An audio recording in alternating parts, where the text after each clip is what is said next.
The 2021 Bronco has been a huge hit ever since the debut. Reservations have been coming in left and right on Ford's website, but now we're going to test out its capability.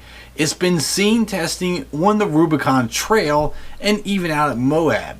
Now this thing is really going to be pushing its limits on these trails. This is obviously where the Jeep got its name Rubicon, for conquering the Rubicon Trail. Now this is a lot of rocks, a lot of climbing, and it's really going to define whether or not this is a capable off-roader. Now a couple different trims were spotted on these trails, both 2-door, 4-door, hardtop, soft top. We had a Badlands model spotted as well as one with the Sasquatch package, which if you don't know has 35-inch mud tires, a lifted suspension, and lockers front and rear.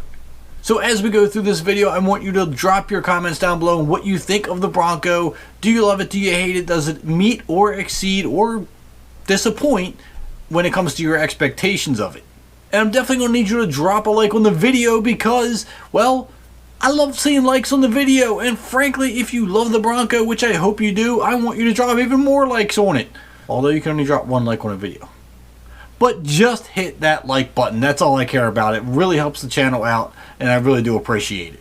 Now, let's get back to the Bronco at hand, or Broncos, since we've seen many of them, on these trails. Now, when it comes to the Bronco's off-road capability, I know there were a lot of people who were skeptical because it had an IFS. And they were saying, oh, it won't articulate as much as a solid axle, and it won't be as capable, and they came out with every excuse possible.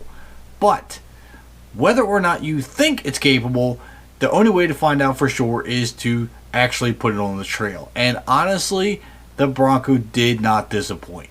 As a matter of fact, honestly, I think it exceeded my expectations. It has crawled over every rocky obstacle that was thrown at it on the Rubicon Trail and had conquered it. The Sasquatch package had no problem getting through any of the terrain, conquered all of it, and honestly made it look way too easy. Watching the suspension on this work over the rocks as it flexed and twisted and did everything it could to get over the obstacles was really impressive. Now I'm not sure which of these models had it, but I know one of them did have a manual transmission. Now that's a lot more difficult to navigate through a rock crawling course, but it did it with ease. As far as the articulation argument goes, yeah, it probably will not articulate as much as a solid axle, but it doesn't mean it's any less capable.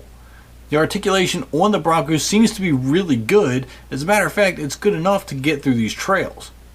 You can see the lockers, both front and rear, working as all 4 tires are spinning and grabbing for every little bit of traction they can. Now over on the Moab trails, the Bronco was making short work of the escalator, going both up and down it with ease.